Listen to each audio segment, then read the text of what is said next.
Telema Davis sitting right. Did I get it right? Yes, you did. Telema Davis sitting right next to me, and his twin brother, Tonte Davis. Let me welcome you guys. It's been a while, yes, but it's nice having you. Thank you very much. Good to be here. All right. Happy New Year to you too. Okay, okay. All right. I guess on that note, we'll go on a quick break. And okay, before we go on that break, I think I should just get your thoughts about the trending topic today, the CAF presidency.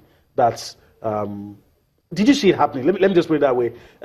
Did you see it happening? Yes, I did see it happening because we actually are experiencing a wind of change across Africa in various spheres of our social existence.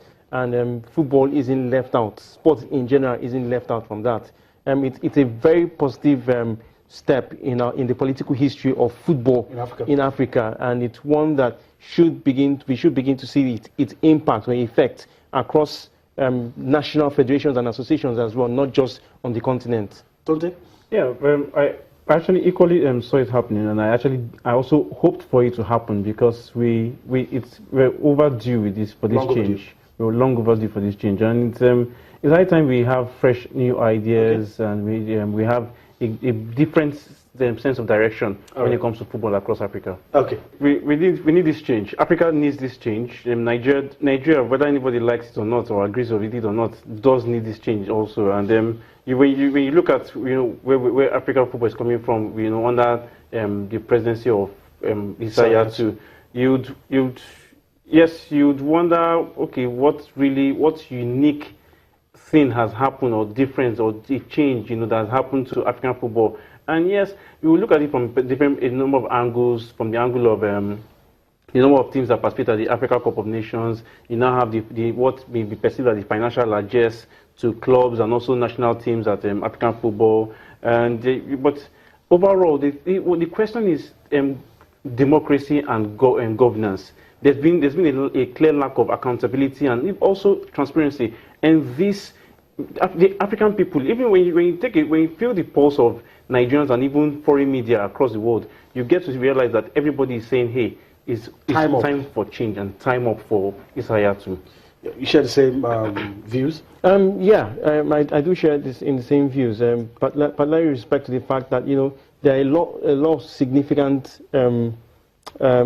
differences that are yet to be made, in African football, which ordinarily, given the longevity of tenure for Isaiah, we should have seen a lot more from the steps that we actually have. But given the wind of change that occurred from FIFA at that level, we definitely knew that something was going to happen, on the continent. Given what's going on with South American football, Asian football as well, this change was definitely drifting towards Africa. And yes. Okay, if you expected that, if you guys expected that, did you expect to see Amaju Pinnick win his election against the backdrop of Musharraf Anjorin from Benin, calling him, I don't want to use that word, by the way, but let me just paraphrase and say that, it's not his size, something like that.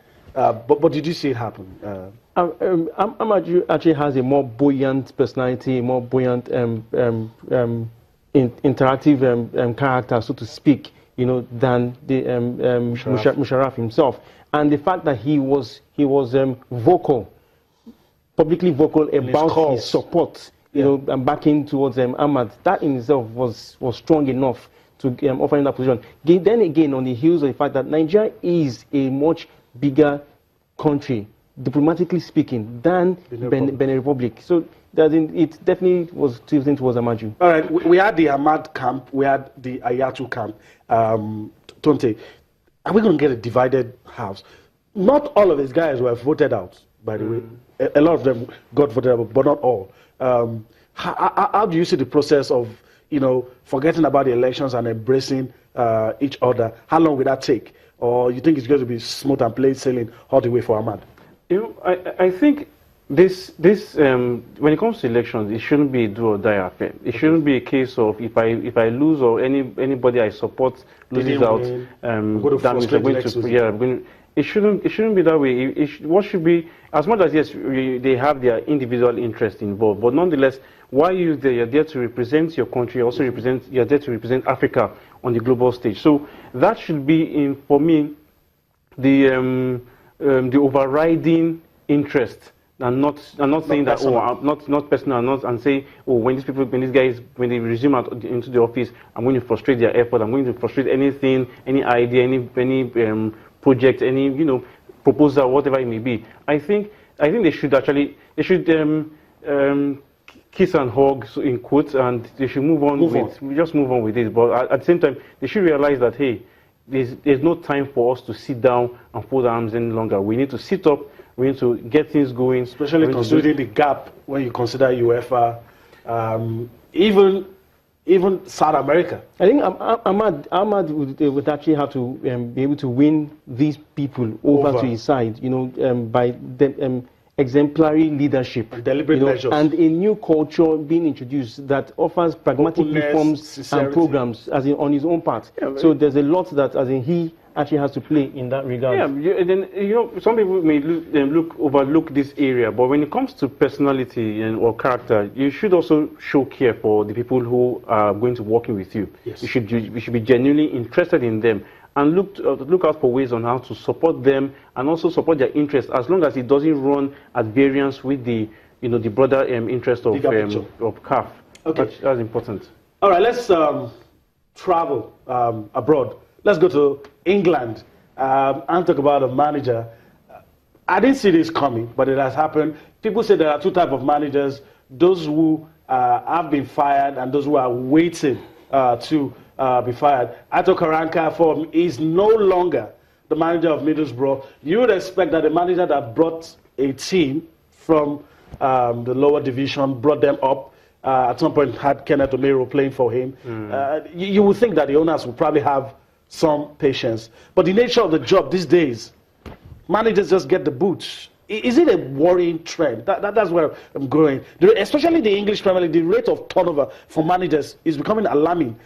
Probably only the Arsenal manager is safe. Every other person is not safe as we speak. You know what? By virtue of digression with reference to Arsenal, he's safe because the club overall, when you look at it from a financial point of view, is doing well. Okay. Now, Middlesbrough, on the other hand, who just got promoted into this season, which is we're almost outgoing. We're leaving pretty in some months' time.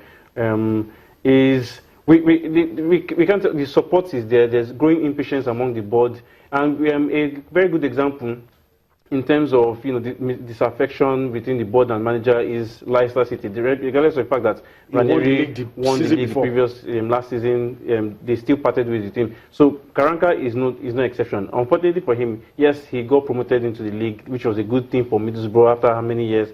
But results is the name of the game, and not losing and staying 19th position. They are literally, as it is right now. If the season is ending this weekend, they're down.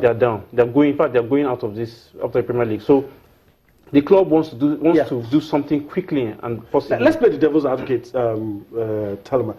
If he had been left, do you think he could have salvaged? With I think 10. How many games to go? About 10 games to go. Could he have done it? It's difficult to say for certain if he would have done it, but I believe that longevity is important, sustainability is important. There's no harm in going down, building back into the Premier League. We understand the fact that the Premier League is a money spinning property across the world, and anybody would really want to do anything to stay there. It's difficult at this time to get quality managers, people who would ensure that the club actually stays there. But then again, the board has taken this decision. I don't consider it a right choice. However, it's a big step downwards, if I may put it that way, a big step downwards. They should have ensured that he remained there. Fine, this is not looking good for us. It's not a positive outlook in terms of our ambition. But there's no harm in going down and building back up again. And especially if you consider Newcastle. When you look at the board of Middlesbrough must have set an objective for them when they got into the Premier League. And right now, as it is, they don't seem to be achieving part of that objective. Aside from the fact that they'll walk away with some largesse, financial largesse at the end of the season. Much more is to That's top priority. Stay back in the Premier League. Just like Leicester is benefiting from that. From this, you know, when they won, aside from when they were close to relegation 2 seasons ago, and they now won the league title last season. Staying back right now, look at what they've done in Champions League level. It's not just about making money. It's not just which is part of it, but there is some form of prestige that comes with you maintaining your top flight status. status. Okay.